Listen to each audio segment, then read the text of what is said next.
ಸಿಡಿಲು ಬಿಡಿದು ಇಬ್ಬರು ಯುವಕರು ಸ್ಥಳದಲ್ಲೇ ಸಾವು.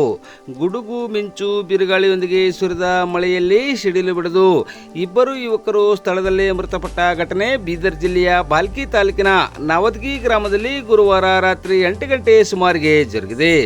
ಬಾಲ್ಕಿ ತಾಲೂಕಿನ ನಾವದಗಿ ಗ್ರಾಮದ ನಿವಾಸಿ ರೇವಣಸಿದ್ದ ಕೋಳಿ 28 ವರ್ಷ ಹಾಗೂ ಜೇವರ್ಗಿ ತಾಲೂಕಿನ ಮೂಲದ ಯಲ್ಲಲಿಂಗ 28 ವರ್ಷ ಸಿಡಿಲು ಬಿಡಿದು ಸ್ಥಳದಲ್ಲಿ ಮೃತಪಟ್ಟ ಯುವಕರಾಗಿದ್ದಾರೆ.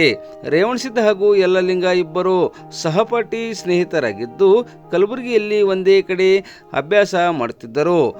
ಜೇವರ್ಗಿ ತಾಲೂಕಿನ ಮೂಲದ ಯಲ್ಲಲಿಂಗ ತನ್ನ ಸ್ನೇಹಿತನಾಗಿರುವ ರೇವಣಸಿದ್ದನ ಗ್ರಾಮವಾಗಿರುವ ನಾವದಗಿ ಗ್ರಾಮಕ್ಕೆ ಬಂದಿದ್ದು, ಈ ವೇಳೆ ಇಬ್ಬರು ಜಮೀನಿನಲ್ಲಿ ಮಾವಿನ ಹಣ್ಣು ತಿನ್ನಲೆಂದು ತೆರಳಿದ್ದಾರೆ. ಈ ವೇಳೆ ಮಾವಿನ ಮರದ ಕೆಳಗಡೆ ನಿಂತಾಗ ಗುಡುಗು ಮಿಂಚು ಬಿರುಗಾಳಿಯೊಂದಿಗೆ ಸುರಿದ ಮಳೆಯಲ್ಲಿ ಇಬ್ಬರು ಸಿಡಿಲಿಗೆ ಸ್ಥಳದಲ್ಲಿ ಬಲಿಯಾಗಿದ್ದಾರೆ ಎಂದು ತಿಳಿದು ಬಂದಿದೆ. ಸುದ್ದಿ ತಿಳಿದ ಕಟಕ್ಚುಂಚೋಳಿ ಠಾಣೆ PSI ಪ್ರಭಾಕರ್ ಪಾಟೀಲ್ ನೇತೃತ್ವದ ಪೊಲೀಸ್ ಅಧಿಕಾರಿಗಳು ಹಾಗೂ ಸಿಬ್ಬಂದಿಗಳ ತಂಡ ಘಟನಾ ಸ್ಥಳಕ್ಕೆ ಭೇಟಿ ನೀಡಿ ಪರಿಶೀಲಿಸಿದ್ದು ತನಿಖೆ ಮುಂದುವರಿಸಿದ್ದಾರೆ. ಈ ಕುರಿತು ಕಟಕ್ಚುಂಚೋಳಿ ಪೊಲೀಸ್ ಠಾಣೆಯಲ್ಲಿ ಪ್ರಕರಣ ದಾಖಲಾಗಿದೆ.